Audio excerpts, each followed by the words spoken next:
नमस्ते, मेरा नाम सिद्धांत है और इस समय हम लोग लाल किले पे मौजूद हैं, जहां पे 10 नवंबर की शाम 7 बजे के आसपास एक कार में हुंडई i10 में ब्लास्ट हुआ।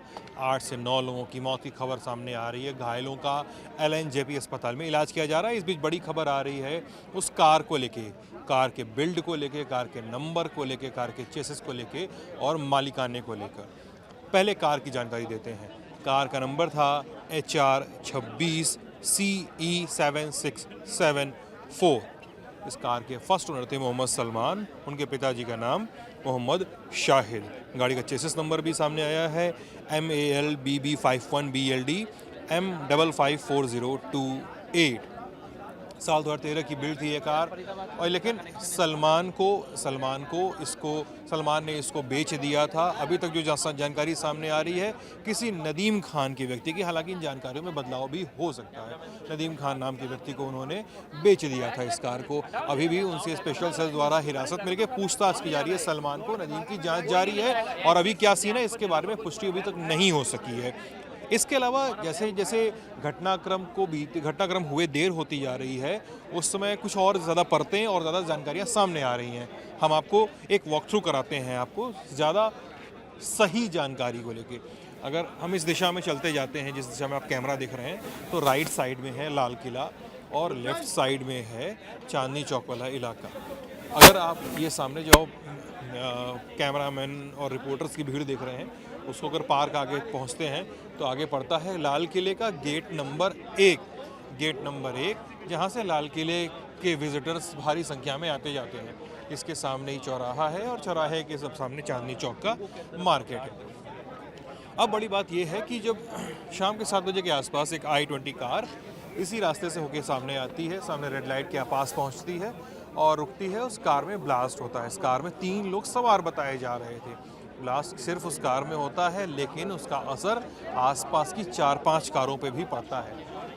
ब्लास्ट इतना ज़ोरदार था कि पीछे की ओर लगभग 250-200 मीटर दूर जो लोग डिस्टेंस बता रहे हैं, वहाँ पर ब्लास्ट होता है।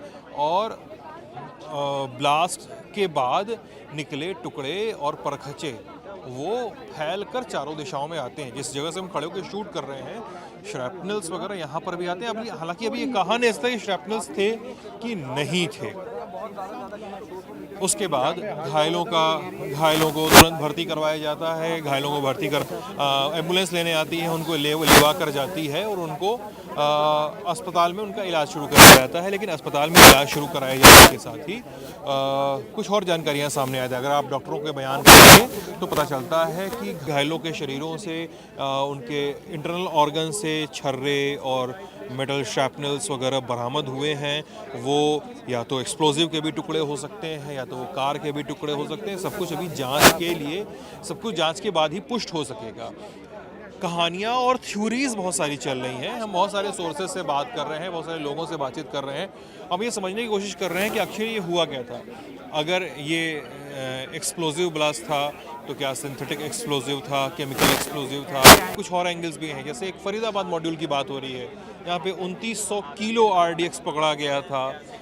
उस एंगल की जांच उस एंगल को अनंतनाग वाले एंगल से भी जोड़ के देखा जा रहा है, जिसको वाइट कॉलर मॉड्यूल कहा जा रहा है। डॉक्टर के पास भी AK-47 वगैरह जैसी चीज़ें बरामद हुई थी। अच्छा, स्पॉट पे एक और चीज़ मिली हुई है जिसको कई सारे लोग ये कह रहे हैं कि ये मांस का टुकड़ा है जो ब्लास्ट के बाद यहाँ तक उड़ के चला आया था। हालांकि हम इसकी पुष्टि नहीं कर रहे हैं, लेकिन आसपास जो दाग मौजूद है वो ब्लड के स्पॉट बताए जा रहे हैं। अस्पताल से भी ऐसी रिपोर्ट्स आ रही हैं जहाँ पे उनकी अतड़ियों से श्रैपनल्स, छर्रे, इस तरह की चीज़ों को निकाल के दिया गया है जांच एजेंसियों की, ताकि पता लगाया जा सके अगर वहाँ पे कुछ केमिकल ट्रेसेस अवेलेबल हैं कि नहीं है। हमने फरीदाबाद और अनंतनाग वाले मॉड्यूल की बात तो कर ही डाली, तो इन सारी थ्योरीज पे बातचीत चल रही है।